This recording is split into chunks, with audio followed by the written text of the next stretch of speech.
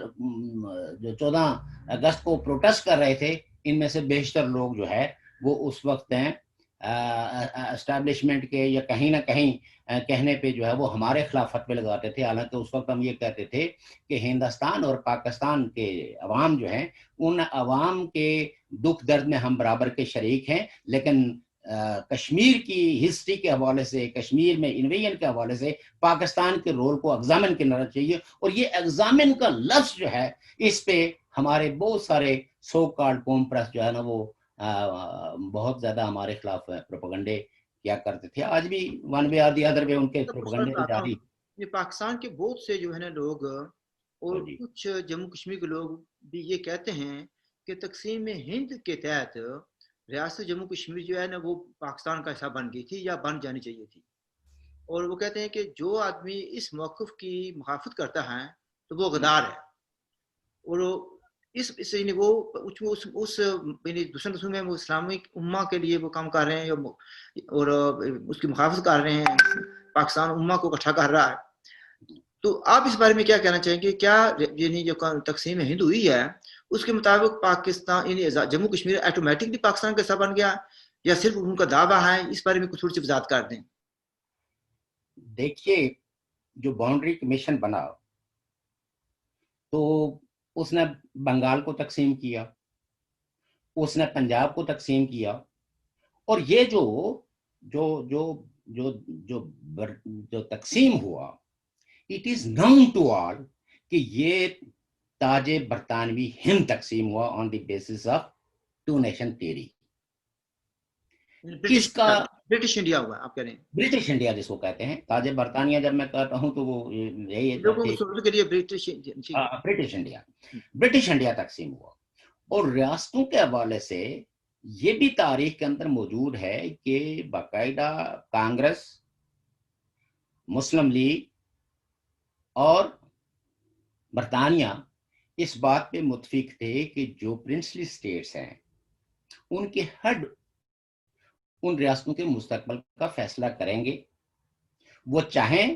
تو ہندوستان کے ساتھ یا پاکستان کے ساتھ ہلاک کر سکتے ہیں, اور چاہیں تو وہ انڈیپینڈنٹ رہ سکتے ہیں. اس پہ ہندوستان, پاکستان یا کشمیر یا دنیا کے کسی بھی جو ہسٹورینز ہے جس نے تھوڑی بہت بھی برصغیر کی تاریخ پڑھی ہے تو وہ اس بات سے اتفاق کرتا ہے. ہاں, وہ جو نوائے وقت کے قاری ہیں, وہ جنہوں نے صرف پمفلٹوں پہ ہی اپنی سیاست کا جو ان کی سیاست کا سارا دارومدار جماعت اسلامی کے لکھے ہوئے پمفلٹ یا چند ایک دوسرے لوگ جو مسلم لیگ کے اس نظریے کو یا پاکستان کے اس بات کو بائی کرتے تھے, تو انہوں نے اس بات کو پروپیگیٹ کیا. حقیقت یہ ہے کہ یہ چیز تسلیم شدہ تھی کہ یہ ریاستوں کے راجاؤں اور مہاراجاؤں کو یہ اختیار ہے. اور یہی وجہ ہے کہ پاکستان نے مہاراجا ہری سنگھ کے ساتھ سٹینڈ سٹل ایگریمنٹ کیا. اگر یہ آٹومیٹکلی طور پر پاکستان کا حصہ ہوتی یا بر صغیر کی تقسیم کا کوئی انفینش ایجنڈا ہوتا تو پھر تو پاکستان کہتا کہ نہیں بھائی ہم آپ سے کیوں وہ کریں, ہم تو آپ تو ویسے ہی ہمارے حصہ ہیں. تو ایسا کچھ بھی نہیں تھا. مسلم کانفرنس یا نیشنل کانفرنس کے ایجنڈے میں بھی اس طرح کی کوئی بات نہیں تھی, اور نہ اس کو کوئی وہ تحریک پاکستان کے ساتھ جوڑتے تھے. اس وقت کی جو لیڈرشپ تھی مسلم کانفرنس کی,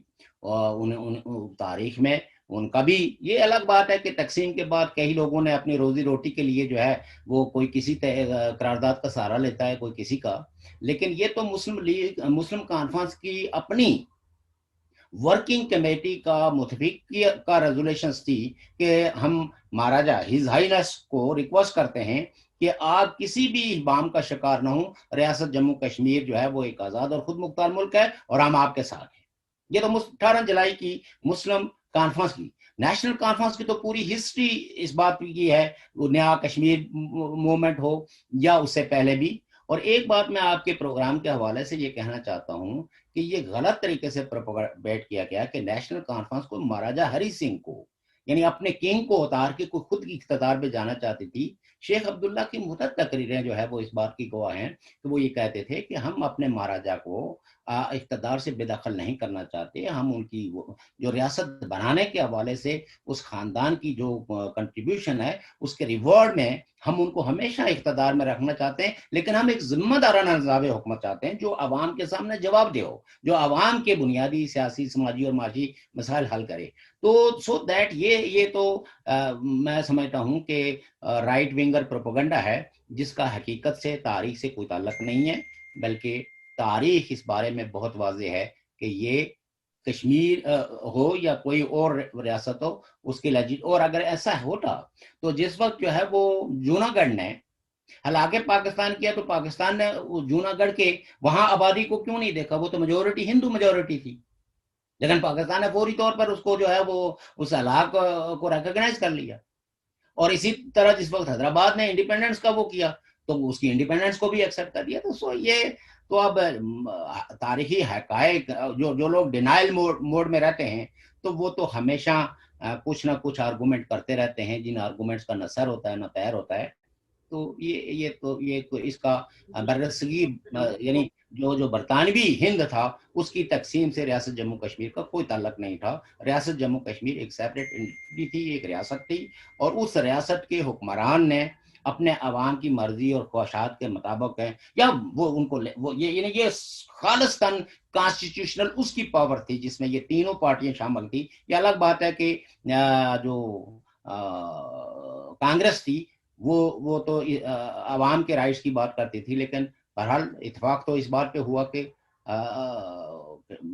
ریاستوں ہے وہ فیصلہ کریں گے. تو مطلب یہ عجیب سی بات ہے نا بھائی, اگر جوناگڑھ کا مسلمان جو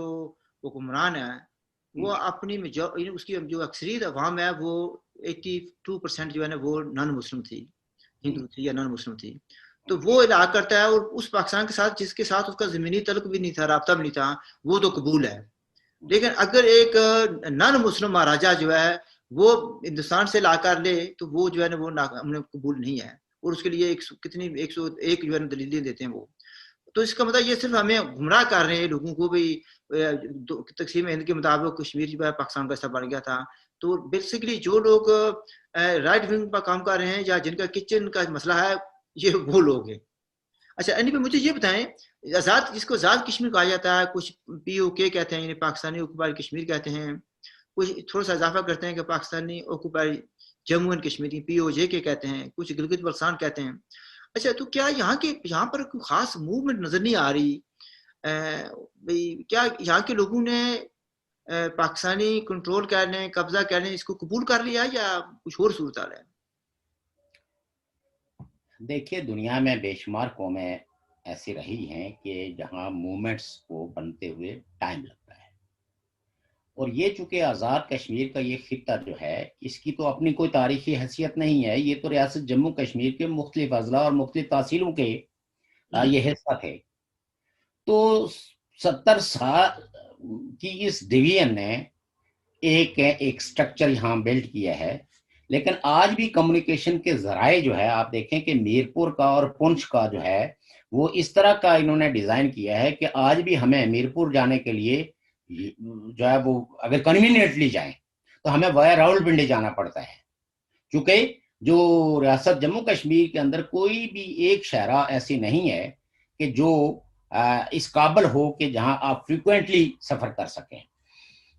پھر اسی طرح مظفر آباد کا بھی مسئلہ ہی ہے کہ مظفر آباد سے اگر کوئی بندہ جو ہے وہ میرپور جانا چاہے تو اس کے لیے بھی جو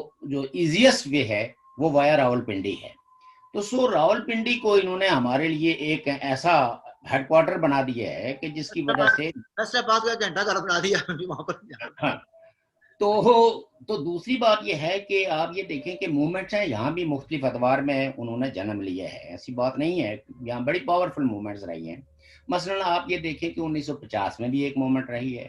پھر اس کے بعد وقتاً فوقتاً جو مختلف اتحاد بنتے رہے ہیں اتحاد ثلاثہ ہو جس میں معروم کیچ خورشید، سردار ابراہیم، سردار قیوم، یہ لوگ بھی مل کے ڈیموکریٹک رائٹس اور بنیادی حقوق کے باتیں یعنی اتحاد کی جو بیسک وہ تھی. پھر ایک ریسٹوریشن آف ڈیموکریسی بھی ہوئی جس میں ماضر آشماری، پی این پی اور بہت ساری پولیٹیکل پارٹیز اس میں شامل تھی. جمعیت العلماء اسلام، وہ ایڈر بھائی مولانا یوسف صاحب جو ہے وہ مرحوم، وہ ان کی پارٹی. تو کہنے کا مطلب یہ ہے کہ یہاں پاکستان کے خلاف تو 1950 میں مسلح بغاوت ہوئی ہے. یہ کس نے کی تھی؟ یہ جو لوگ تھے جب انہوں نے فریکوینٹلی دیکھا کہ جناب پاکستان کبھی ایک صدر کو ہٹاتا ہے اور دوسرے کو بھیجتا ہے، دوسرے کو بھیجتا ہے، تو اس کے بعد لوگوں نے باقاعدہ یہ کہا کہ ہم نے یہ خطہ جو ہے اس میں لیڈروں کا انتخاب کرنا یہ ہمارا کام ہے، یہ وزیر امور کشمیر کا کام نہیں ہے. اور میں آپ کو تاریخی طور پر بتاؤں کہ آل جموں کشمیر مسلم کانفرنس میں جو پہلی ڈویژن آئی وہ تو ٹھیک ہے 2 شخصیات کے حوالے سے جو آئی، ایک سردار ابراہیم اور دوسرا چودھری غلام عباس، لیکن اس کو فارمولیٹ کیا آزاد مسلم کانفرنس بنا کے. یعنی وہ آزاد مسلم کانفرنس کا اس وقت مطلب یہ لیا گیا تھا کہ یہ کو جو کانفرنس ہوگی یہ وزیر امور کشمیر یا پاکستان کے انفلوئنس سے فری ہوگی، اور یہ آزاد کشمیر کے لوگوں کے رائٹس جو پاکستان کے حکمران تھرو وزیر امور کشمیر فوقتاً فوقتاً سلب کرتے رہتے ہیں، اس کے خلاف مزاحمت کرے گی. تو اب یہ ہے کہ یہ ایک نہتا خطہ ہے، لینڈ لاکڈ خطہ ہے، اس خطے کی اپنی مجبوریاں بھی ہیں. پھر میں نے جیسے آپ کو پہلے بتایا کہ یہ تو ریاست جموں کشمیر کے وہ سرحدی علاقے تھے اور ان پہ ڈفرینٹ قسم کے جو ہے وہ کلچرل جو ہے وہ ڈومیننس بھی تھی. تو لیکن یہ ہے کہ آج ایک بات مجھے جواب ہے، ایک اجازت ہے جناب، جی مثلا آپ کا تعلق راولا کوٹ سے ہے، سنا ہے کہ پاکستان کی فوج نے جو سب سے پہلا تاریخ میں سرنڈر کیا وہ آپ کے خطے میں ہوا ہے. اس بارے میں غالباً 1950s کی جو ذکر کر رہے ہیں اسی دوران ہوا تھا کوئی؟ جی اس میں دیکھیے بات یہ ہے کہ جس وقت انہوں نے ملٹری آپریشن شروع کیا، اگرچہ وہ پلندری سے شروع ہوا لیکن اس کا پھیلاؤ جو ہے وہ ہوا تو راولا کوٹ میں دمنی ایک جگہ ہے، یہاں غازی محمد امیر خان جو ہے جن کو کیپٹن امیر خان بھی کہا جاتا ہے، وہ ان کی قیادت میں جو جتھا جو ہے وہ مزاحمت کر رہا تھا مسلح، تو انہوں نے پاکستان کی 2 بٹالینز کو جو ہے وہ سرنڈر کروا کے ان کو لے گئے ادھر جو جنگلوں میں. اور الٹیمیٹلی پہلی دفعہ یعنی آپ یہ کہہ سکتے ہیں کہ 1952-53 میں یہ سوال ڈیبیٹ میں آیا کہ آزاد کشمیر کی جو یہ حکومت ہے یا یہ جو علاقہ ہے اس کی جو حکومت ہے بنی ہے یہ ڈیجورو حکومت ہے یا ڈیفیکٹو حکومت ہے. تو اس وقت اگین پاکستان نے وہ آپریشن اور ہزاروں لوگ مطلب گرفتار ہوئے، ان پہ بے انتہا تشدد کیا گیا. یہ تو رپورٹڈ کیسز ہیں اور ہمارے بے شمار جو بزرگ تھے، میں آپ کو بتاؤں کہ ایسے لوگ میں ان سے ملا ہوں اور وہ بڑے ریناؤن تھے، جیسے سردار خان بہادر خان، اسی طرح میجر فروز الدین صاحب. ایسے لوگ تھے کہ جن کو ہتکڑیاں نہیں بلکہ رسیوں سے باندھ کے ان کو گھسیٹا گیا شہروں کے اندر. اور تراڑکھل ظاہر ہے کہ ہمارا تو اس وقت کی جو انفارمیشن تھی اس وقت تک تراڑکھل کی حد تک کی تھی، لیکن تراڑکھل میں لوگوں کو بہت برے طریقے سے یعنی پبلکلی ان کو ہیومیلیٹ کیا گیا، ان پہ تشدد کیا گیا. یہ آج کل کی جو انٹرنیٹ کی جو نسل ہے یہ تو اپنی تاریخ کے پنے کھول کے دیکھنے کی کوشش ہی نہیں کرتی. یہ تو آلویز یہ کوشش کرتے ہیں کہ کوئی انٹلیکچوئل ورک کو جو ہے وہ تو میں گزار دیا جائے. لیکن فیکٹ یہ ہے کہ آزاد کشمیر کے لوگوں نے کبھی بھی پاکستان کے اس قبضے کو تسلیم نہیں کیا. ہاں تحریکوں میں آپ دیکھیں کہ بعض دفعہ اس میں اتار چڑھاؤ آتے رہتے ہیں، آزاد کشمیر میں بھی ہیں. ہاں بہت ساری لیڈرشپ جو ہے وہ سدھائی گئی اور اس کے بعد انہوں نے کہا کہ ہاں جی پاکستان جو ہے وہ ہم جموں کشمیر کے لوگ جو ہے وہ پاکستان کا حصہ بنیں گے. اور بننے کے لیے جو ان کو جو قانونی ان کو جس گرفت میں لایا گیا وہ اگر آپ ایکٹ 74 پڑھے ہیں اور ایکٹ 74 کے اندر جو آزاد کشمیر کا رول ہے ان سے تو ان کی کشمیریت بھی چھین لی گئی،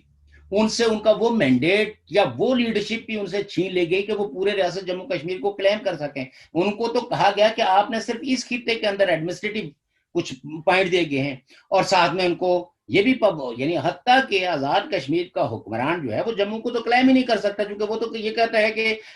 اس ملک میں اسلامی نظام ہوگا اور جو صدر ہوگا، جو وزیر اعظم ہوگا، وہ مسلمان ہوگا۔ تو سو دیٹ آپ اگر ریاست جموں کشمیر کی تاریخ کو سمجھنے کی کوشش کریں گے تو اس میں تو آپ کو یہ ماننا پڑے گا کہ کشمیر ایک کثیر المذہبی اور کثیر القومیتی ریاست ہے، اور اس ریاست کا حکمران وہی بن سکتا ہے جو ریاست کی ساری اکائیوں کو قابل قبول ہو۔ اگر آپ ریلیجس ڈپرائیویشنز کریں گے تو جموں والا یا لداخ والا کیوں آپ کو قبول کرے گا؟ آپ یہ دیکھیے کہ اس اعتبار سے آزاد کشمیر کا رول جو ہے وہ ایک کالونی سے اوپر کا نہیں ہے، اور جس کو لینڈ آفیسر 1970 کا 1974 میں آپ یہ دیکھیں کہ آفیشیلی آج تو آزاد کشمیر جو ہے وہ بیسیکلی ٹوٹلی اس کی ایڈمنسٹریٹو پاورز جتنی بھی ہیں وہ تو لینڈ آفیسرز کو ہیں۔ ہمارے وزیر اعظم جو سو کالڈ وزیر اعظم ہیں ان کو رونے کے علاوہ آتا کیا ہے؟ اور اگر ابھی لوگ کچھ کہہ رہے تھے مجھے فون پہ کہ جی وہ جی عمران خان کو انہوں نے بڑی کھری کھری سنائی، میں نے کہا آدھا وقت تو انہوں نے فیض صاحب کی شاعری پڑھی اور شبلی فراز کو انہوں نے اوبلائج کرنے کے لیے ایک آدھ شعر جو ہے وہ احمد فراز کا بھی پڑھ لیا۔ تو جو ملکوں کے لیڈر ہوتے ہیں، جو قوموں کے لیڈر ہوتے ہیں، جو یہ کہتے ہیں کہ ہم الیکٹڈ لوگ ہیں، اور آدھا وقت انہوں نے وہ تعارف کرانے میں اس کا خاندان کا یہ تھا تو اس کا خاندان وہ تھا تو اس کا وہ اسمبلی کے ممبران جو ہے نا، بات یہ ہے کہ ان کو دو ٹوک بات کرنی چاہیے تھی، لیکن دو ٹوک بات کرنے کے لیے مسئلہ یہ ہے کہ ان کو فوج بھی نظر آتی ہے، ان کو انٹیلیجنس ایجنسیز بھی نظر آتی ہیں، اور اس کے بعد ان کو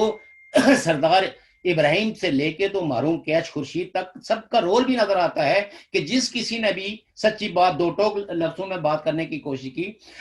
کسی کو دلائی قلعے کے اندر قید تنہائی، کسی کو راول پنڈی کے اندر جو ہے نا وہ غداریوں کے مقدمے بھگتنے پڑے، اور کسی کو جو ہے وہ پلندری کے جیل میں قید تنہائی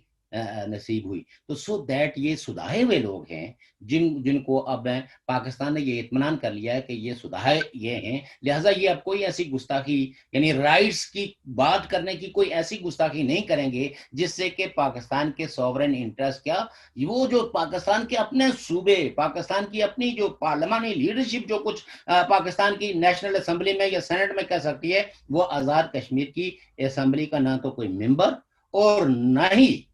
جو ہے وہ وزیر اعظم جو اپنے آپ کو کہتا کہ میں منتخب وزیر اعظم اور پوری ریاست جموں کشمیر کا وزیر اعظم ہونے کا دعوے دار ہے، وہ آپ دیکھیں کہ کس طرح گداگروں کی طرح ایک ایک ایک یتیموں کی طرح جو ہے نا وہ کشکول پھیلائے ہوئے پاکستان کے واسرائے جو پرائم منسٹر عمران خان ہے وہ وہاں بیٹھے ہوئے، اور پھر بعد میں جو انہوں نے ان کو سنائی تو وہ لوگوں کو یاد نہیں ہے۔ تو ہمارے نیشنلسٹ جو سو کالڈ نیشنلسٹ ہیں وہ عام طور پر ان چھوٹی موٹی باتوں سے کبھی کبھی خوش ہو جاتے ہیں، کسی پروگریسو شاعر کا کوئی شعر پڑھ لیا جائے تو اس سے ترکیب سندھی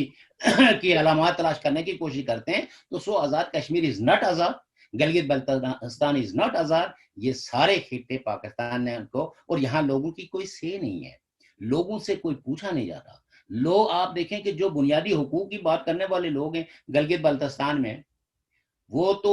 سزائیں بھگت رہے ہیں، کسی کو 40 سال کی سزا، کسی کو 50 کی، کسی کو 90 سال کی۔ بات آتے ہیں، مجھے نظر آتا ہے کہ ہمیں اس ٹاپک پر ایک سے زیادہ پروگرام کرنے پڑیں گے، کیونکہ ہجوم کافی پھیل جاتا ہے نا۔ ابھی میں خود نمائی کے لیے نہیں کہنا چاہتا تھا، لیکن کیونکہ ٹاپک سے ریلیٹڈ بات ہے،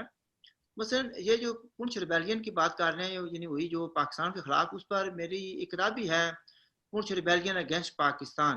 ویسے تو پونچھ ریبیلین کا جب ذکر کیا جاتا ہے تو عام طور پر یہ کہا جاتا ہے کہ یہ جو مہاراجہ کے خلاف ہوئی تھی۔ تو آپ نے تو ظاہر ہے اس میں نے آپ کو انٹرویو بھی کیا تھا،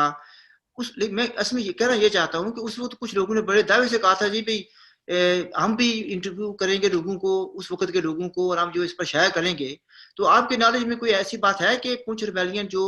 گورنمنٹ آف پاکستان کے خلاف ہوئی تھی اس پر میری کتاب کے بعد کسی کی کتاب آئی ہو؟ جناب، جنہوں نے ریبیلین کیا تھا اور جن کو اقتدار دلانے کے لیے لوگوں نے یہ ریبیلین کیا تھا کہ ہم نامزد حکمران قبول نہیں کرتے، تو وہ یہ جرات نہیں کر سکے اس پہ ایک سطر لکھنے کے لیے. کتابیں تو انہوں نے بھی 3-4 لکھی ہیں سردار محمد ابراہیم خان نے. تو یہ میں سمجھتا ہوں کہ ایک آدمی نے صرف ایک جملہ لکھا تھا, وہ بھی مطلب جو ہے نا اس نے اس طرح یعنی شوگر کوٹیڈ اتنی تہوں میں واقع کہ جناب اس وقت جو ہے نا وہ پاکستان کی باسی کڑی میں جو ہے نا ابال آیا اور انہوں نے آزاد کشمیر پہ فوج کشی کر دی. اتنا سا جملہ لکھا تھا. وہ بھی ایک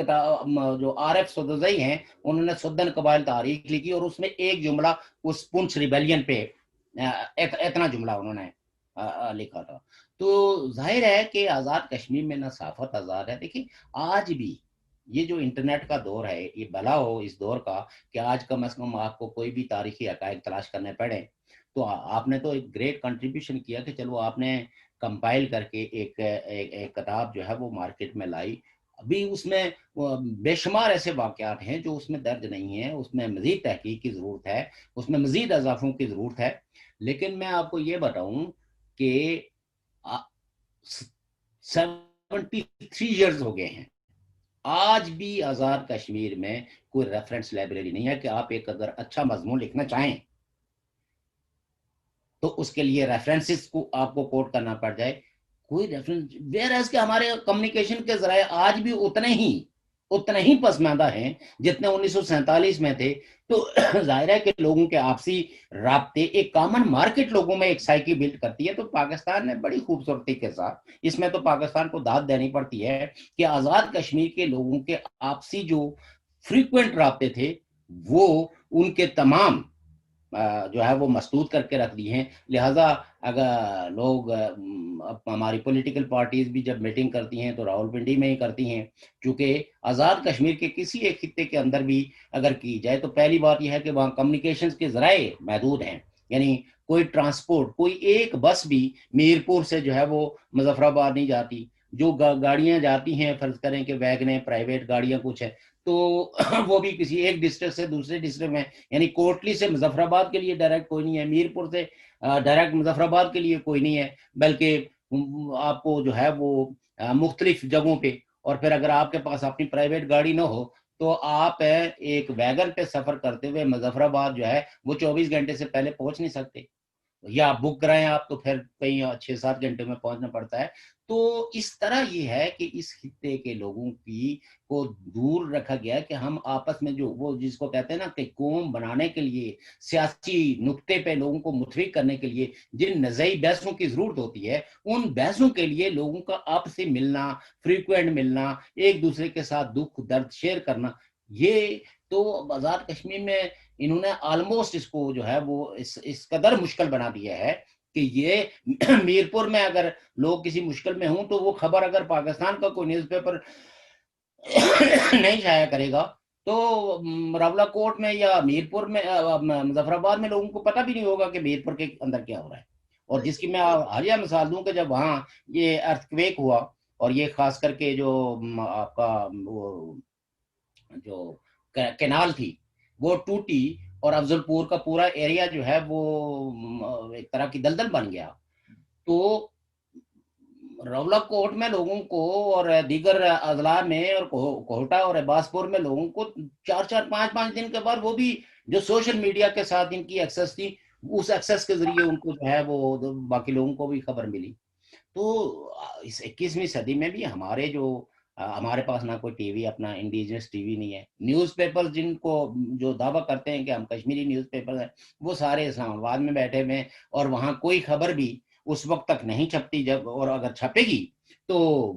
ان کے نیوز پیپرز کے ڈکلیریشن جو ہے وہ کینسل ہونے کا کنسیپٹ پورے پاکستان میں جو ہے وہ میڈیا پہ جو جس طرح کی قدغنیں ہیں, تو آپ اس سے اندازہ کر سکتے ہیں کہ پیری پیری میں رہنے والے اعجاز عباسی صاحب کے ساتھ کیا ہوا. اعجاز عباسی صاحب کو جو ہے وہ پیٹا گیا, پریکٹیکلی پیٹا گیا. اور اس طرح کے بے شمار ہمارے جو جرنلسٹ ہیں ان کو تھریٹیں ملتی ہیں, ان کے ڈکلیریشن کینسل کرنے کی بات ہوتی ہے. تو ایک ڈرے ہوئے سہمے ہوئے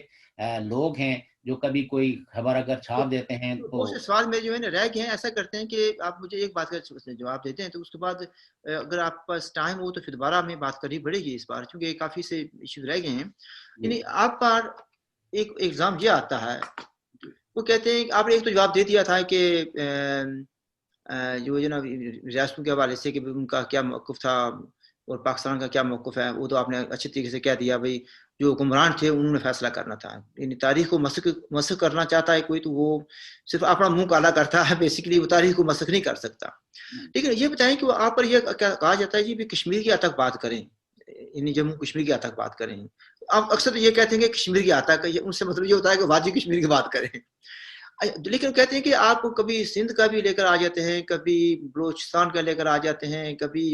جو وہاں پر مسنگ لوگ ہیں ان کا ذکر کر دیتے ہیں،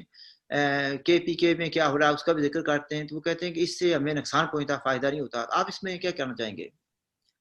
دیکھیے چودھری صاحب، یہ تاریخ کا جبر ہے. یہ جو ویلی جس کا یعنی سری نگر مین سٹی ہے، اس سری نگر نے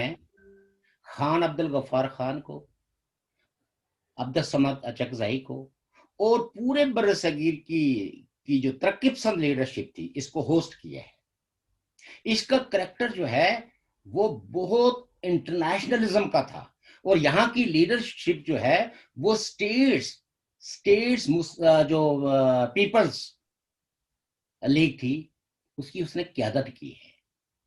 اس نے تو اپنے دکھ درد جو ہے وہ سبھی کے ساتھ شیئر کیے. آہستہ آہستہ ہماری پارٹیاں تنگ نظر، علاقہ پرستی اور اس حد تک چلی گئی ہیں کہ وہ آج جو ہے روادار ہی نہیں ہے کسی دوسری قوم کے دکھ درد میں شریک ہونے کے. لیکن یونائٹڈ کشمیر پیپلز نیشنل پارٹی ایک ترقی پسند پارٹی ہے، اور ہم سمجھتے ہیں کہ بلوچ ہمارے اتحادی ہیں، سندھی ہمارے اتحادی ہیں، پشتونخوا کے لوگ اتحادی ہیں، اور پنجاب کے جو ترقی پسند اور سوشلسٹ خیالات کے لوگ ہیں وہ سب ہمارے اتحادی ہیں، اور وہ ہمارے اس حق کو تسلیم کرتے ہیں، وہ اس کی وکالت کرتے ہیں، اور کئی فورمز پہ آ کے وہ اظہار یکجہتی کرتے ہیں. تو سو دیٹ یہ لوگوں کو جو ہے، یہ کشمیریوں کو یک و تنہا کرنے والے وہ کنزین لوگ ہیں کہ جو یہ سمجھتے ہیں کہ کشمیریوں کے اتحادی جو ہے وہ ہندوستان میں نہیں ہونے چاہیے، پاکستان میں نہیں ہونے چاہیے، اور مختلف قوموں اور قومیتوں کی جو رائٹس کی لڑائی لڑنے والے لوگ ہیں ان کے ساتھ ہمارے قریبی رشتے نہیں ہونے چاہیے. تو قریبی رشتے تو ایسے نہیں بنتے جب تک کہ آپ ان کے دکھ میں شریک نہ ہوں. تو وہ آپ کے وہ کسی کو بقول کسی کے کہ جب تک آپ کسی کو اپنا پورا دل اور دماغ حوالے نہیں کریں گے تو اس کے دل پہ تھوڑا سا اثر نہیں ڈال پائیں گے. تو ہمیں چاہیے، اور یہ کشمیریوں کی ذمہ داری ہے کہ وہ بلوچستان کے لوگوں کے ساتھ، سندھ کے لوگوں کے ساتھ، پشتونخوا کے لوگوں کے ساتھ، اور پاکستان کی جو ترقی پسند فورسز ہیں ان کے ساتھ اپنے قریبی رابطے بنائیں. اور پی این پی نے اس حوالے سے مختلف الائنسز بنانے کی کوشش کی ہے، اور انٹرنیشنلی بھی ہم یہ سمجھتے ہیں کہ ہماری گڈ وشز ان کے لیے ہیں، ان کی گڈ وشز ہمارے لیے. تو یہ تو انہوں نے تو، یہ جو باقی لوگ ہیں انہوں نے تو کشمیر کے لوگوں کو پاکستان کی حکمران طبقوں اور اسٹیبلشمنٹ کے ساتھ ان کا الائنس بنوا کے تو ان کو ایک قومی حکومی کا ایک انجیکشن لگایا ہوا ہے. اور جب ہم اس کے خلاف مزاحمت کرتے ہیں اور ہم ایک براڈر بیس پرو پیپل الائنس بناتے ہیں تو ان کو تکلیف ہو جاتی ہے. اور یہ چونکہ ان کا ویژن، اور ہم ان کے خلاف کسی قسم کی مخاصمت اس لیے نہیں رکھتے کہ چونکہ انہوں نے ان کا وہ ویژن نہیں ہے، اور پاکستان کے حکمران طبقوں اور دائیں بازوں کی قوتوں نے ان سے ان کا شعور چھینا ہوا ہے. تو آہستہ آہستہ آپ دیکھیں کہ مجھے بہت خوشی ہوئی ہے کہ کل کچھ لوگوں نے یوم سیاہ بنایا یا احتجاج کیا، کیونکہ اب ان کو ریئلائز ہو رہا ہے کہ یونائٹڈ کشمیر پیپلز نیشنل پارٹی جن اہداف اور جس رول کی بات کرتی تھی، آہستہ آہستہ اگر کشمیری لوگ جو ہے اپنے پروگریسو تھاٹس کو آگے بڑھائیں گے اور اپنے الائز تلاش کریں گے، تو ہمیں چاہیے کہ اب ہم بلوچ کے ساتھ، سندھیوں کے ساتھ، پشتونوں کے ساتھ، ان تمام ڈپرائیو اور ان تمام لوگوں کو جو پاکستانی اسٹیبلشمنٹ کے ہاتھوں ہیوملیٹ ہوئے ہیں ان کے ساتھ الائنسز بنا کے تو اپنی آواز کو مزید لاؤڈ یہ کرنا چاہیے. یہ تو ہمارے الائنسز کا آپ یہ سمجھیں کہ وہ ہے، ورنہ نہیں تو پاکستان میں تو لوگ یہ سمجھتے تھے کہ مسئلہ کشمیر یا تو جماعت اسلامی کا مسئلہ ہے تو یا ISI کا مسئلہ ہے، کبھی آزاد کشمیر کے لوگوں کے. لیکن ہم لوگوں کے ان انالیسس کا نتیجہ ہے کہ آج بلوچ رہنما، سندھی رہنما جہاں کہیں بھی جس کسی بھی فورم پہ بات جاتے ہیں تو وہ گلگت بلتستان کے لوگوں کی بات کرتے ہیں، وہ POK کے لوگوں کے حقوق کی بات کرتے ہیں. تو یہ یونائٹڈ کشمیر پیپلز نیشنل پارٹی کی وہ کنٹریبیوشن ہے جو ہم نے پاکستان کے اندر اپنے الائی تلاش کیے ہیں. وہ اپنے حکمرانوں کی ظلم اور ستم کے خلاف ہمارے لوگوں کے ساتھ کھڑے. اور سینٹ میں بھی آپ دیکھیں کہ وہ نے کہا کہ اگر ہم پاکستانی کشمیریوں کے ساتھ کوئی موکری نہیں کرنا چاہتے، مجھے اس وقت ان کا سینیٹر کا وہ عوامی نیشنل پارٹی کے ہیں، انہوں نے کہا کہ لوگوں کو جو ہے وہ یہ جو خطہ جو ہم نے غلام بنا کے رکھا ہوا ہے اس کو آزاد اور خود مختار کر دیں. تو میں سمجھتا ہوں کہ یہ زیادہ بیٹرلی اپنا کیس لڑ سکیں گے. یہ پاکستان کی نیشنل سینٹ میں ایک سینیٹر نے تقریر کی اور اس میں بہت کلیپنگ بھی ہوئی. اس کا مطلب یہ ہے کہ دل سے کچھ اور لوگ بھی اس موکری سے اب شرمندہ ہو کے وہ سمجھتے ہیں کہ جو کوئی بھی سچی بات کرتا ہے تو اس کو کم از کم اس کی حوصلہ افزائی کی جانی چاہیے. تو یہ دوسرے اس میں یہ آپ کی ایک کنسیڈرڈ پالیسی ہے کہ جتنے بھی اوپریسڈ لوگ ہیں،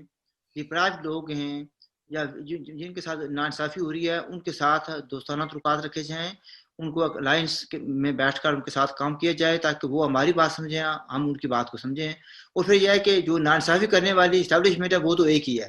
اس لیے ضروری ہے کہ ہم آپس میں اتحاد کریں اور we need to make friends. یہی بات ہے نا، دشمن تو پہلے ہی بہت ہے نا. تو فرینڈ بنانے کا طریقہ یہی ہے کہ ہم جو ہے نا ایک دوسرے کے قریب جائیں، ایک دوسرے کا دکھ درد سنیں. اور جو لوگ اس چیز کی مخالفت کر رہے ہیں بیسکلی یا تو ان کی سمجھ میں غلطی ہے یا وہ بی ٹیم بنے ہوئے ہیں اسٹیبلشمنٹ کی. میں سمجھتا ہوں ہم حسن ظن رکھتے ہیں کہ ہم یہی کہیں گے کہ ان کی سمجھ کی خامی ہے، ان کا مطالعہ اتنا وسیع نہیں ہے. وہ قوم کی تشکیل کے لیے، قوم کی آزادی کے لیے جس طرح کے الائنسز کی ضرورت ہے اس کی اہمیت سے ناواقف ہے. تو آہستہ آہستہ وہ بھی سمجھ جائیں گے. جس طرح جب پہلے ہم کہتے تھے کہ پاکستان کا یہ رول ہے اور اس نے انویڈ کیا تو اس وقت ہمارے بہت سارے سو کالڈ قوم پرست جو ہے نا وہ سیکھوا ہو جاتے تھے. تو آج وہ سارے وہ کرتے ہیں. جس وقت ہم یہ کہتے تھے کہ یہ ریاست مہاراجہ گلاب سنگھ نے بنائی ہے اور اس کو گالیاں دینے کے بجائے اس کو فاؤنڈنگ فادر کا درجہ دیا جانا چاہیے، اور اس ٹریٹی آف امرتسر نے ہم سے کچھ نہیں چھینا، ہمیں ایک اسٹیٹ دی ہے، اس اسٹیٹ کا فرسٹ کلاس سٹیزن دیا ہے، ہمیں ایک سینس آف بلانگنگ دیا ہے، ہمیں ایک قوم ہونے کی بنیادیں فراہم کی ہیں. تو اس وقت یہ سارے لوگ جو ہے نا، اور آج بھی کچھ کئی لوگ اپنی جہالت کا مظاہرہ کرتے ہوئے وہ کہتے ہیں کہ یہ جی وہ مہاراجہ پرست ہے. ہم مہاراجہ پرست نہیں ہیں، ہم ریاست پرست ہیں. ہم کہتے ہیں کہ یہ ریاست جموں کشمیر، اس میں جس کسی نے اس کو بنانے کا میں جو کردار ادا کیا ہے اس کارنامے کو اپریشیٹ کیا جانا چاہیے. باقی نظام تو ظاہر ہے، بادشاہ چاہے مسلمان ہو یا ہندو ہو یا انگریز ہو، اس کا رول تو ساری دنیا میں ایک ہی جیسا ہے. اس میں لوگوں کو حقیقت پسند ہونا چاہیے. ٹھیک ہے جی. اور یہ بات کسی کی پرستی کا مسئلہ نہیں ہے. مسئلہ یہ ہے کہ جو حقائق ہیں ان سے آپ انحراف نہیں کر سکتے. یہ حقیقت ہے کہ مہاراجہ کی کنٹریبیوشن تھی. یہ بھی حقیقت ہے یعنی ستم ظریفی یہی ہے نا کہ کہتے ہیں کہ ہمیں وہی ریاست چاہیے جو 15 اگست کو تھی 1947 کو، لیکن مہاراجہ کا نام سننے کے لیے تیار نہیں ہے. مہاراجہ ہری سنگھ اس کا آخری جو تھا یا اس پارٹیشن سے پہلے جو تھا. تو برحال ہمیں حقائق کو تسلیم کرنا چاہیے اور اس کے مطابق کام کرنا چاہیے. Thank you very much for your time. تو لیکن میں سمجھتا ہوں کہ ابھی بات پوری نہیں ہوئی. تو یہ تو آج میں سمجھتا ہوں کہ ایک طرح کی بنیادیں وہ کیے، ایک اوور ویو دیا ہے، چونکہ آپ کا ٹاپک بھی ظاہر ہے کہ یہ خاصا اس اعتبار سے لینتھی تھا. تو لیکن یہ ہے ایسا کرتے ہیں کہ اگلے ہفتے فون بند کر کے نا ہم آپ سے بات کرتے ہیں. تو آپ کو ٹائم دینا پڑے گا نیکسٹ ویک سم ٹائم، تو ہم دوبارہ بات کریں گے. ناظرین آپ نے ڈسکشن سنی، میں امید کرتا ہوں کہ آپ کے علم میں اضافہ ہوا ہوگا یا کم از کم آپ کو ایک نیا پرسپیکٹو ملا ہوگا. And I hope that you agree with over perspective اور سپورٹ اس. کسی جگہ اگر آپ سمجھتے ہیں کہ آپ کو سمجھ نہیں آئی یا پوری طرح وضاحت نہیں ہوئی تو do comment and ask questions and we'll try to deal with that in next program. I'll leave it at that. ہماری طرف سے آپ سب کو السلام علیکم and look after yourself. خدا حافظ.